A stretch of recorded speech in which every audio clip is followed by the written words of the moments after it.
लक्ष्य बनाने और उन्हें प्राप्त करने के बारे में यहाँ 4 विचार दिए गए हैं। 1. अपने लक्ष्य लिखें और जप करें। बौद्ध धर्म सिखाता है कि आप अपने जीवन के पटकथा लेखक हैं। एक सपना एक ऐसी चीज है जिसके लिए आप हर दिन काम करते हैं, तब भी जब आपको ऐसा महसूस नहीं होता है। यह भी अच्छा है कि हम अपने लक्ष्यों को केवल एक बार ही न लिखें, बल्कि उन्हें बार बार कॉपी करें ताकि हम उन्हें अपने दिलों में बसा सकें। बौद्धों के रूप में हम नमो बुद्ध का जाप करते हुए अपने लक्ष्यों पर भी ध्यान केंद्रित कर सकते हैं। यह न केवल हर दिन हमारे लक्ष्यों की पुष्टि करने में मदद करता है, बल्कि जप हमें अपने लक्ष्यों के आसपास की नकारात्मकता और संदेह को हराने में सक्षम बनाता है।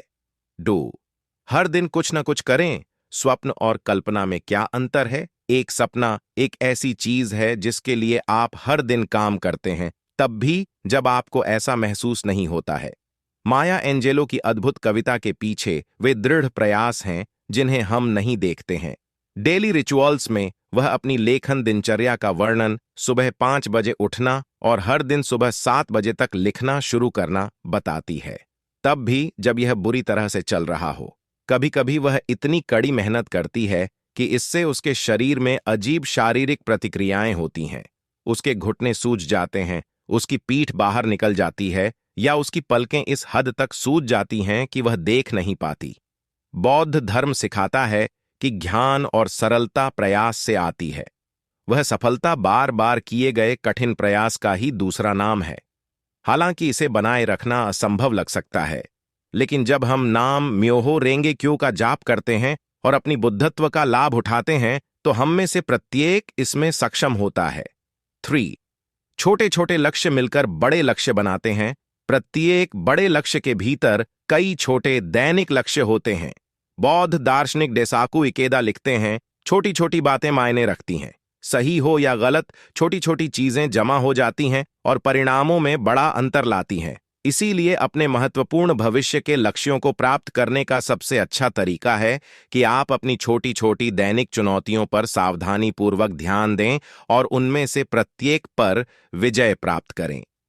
निचिरेन डेशोनिन लिखते हैं, यदि कोई व्यक्ति 10 फीट चौड़ी खाई को पार नहीं कर सकता, तो वह 100 या 200 फीट चौड़ी खाई को कैसे पार कर सकता है? छोटी छोटी चुनौतियां, छोटी छोटी सफलताएं बार बार दोहराई जाने पर बड़ी जीत बन जाती हैं और गौरवशाली सफलता के जीवन में विकसित होती है। 4. चाहे कुछ भी हो, चलते रहो। दीवार से टकराना वास्तव में इस बात का सबूत है कि हम वास्तव में खुद को चुनौती दे रहे हैं। भले ही हम अपनी टाइमलाइन पर लक्ष्य हासिल न कर पाएं, लेकिन इस तथ्य से कि हम निराश हैं, इसका मतलब है कि हम वास्तव में परवाह करते हैं और सही दिशा में आगे बढ़ रहे हैं।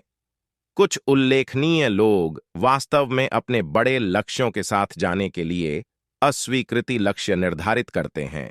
सोचा, यदि आपको 1 वर्ष में 100 अस्वीकरण मिलते हैं, तो इसका मतलब है कि आपने वास्तव में प्रयास किया है और प्रगति कर रहे हैं।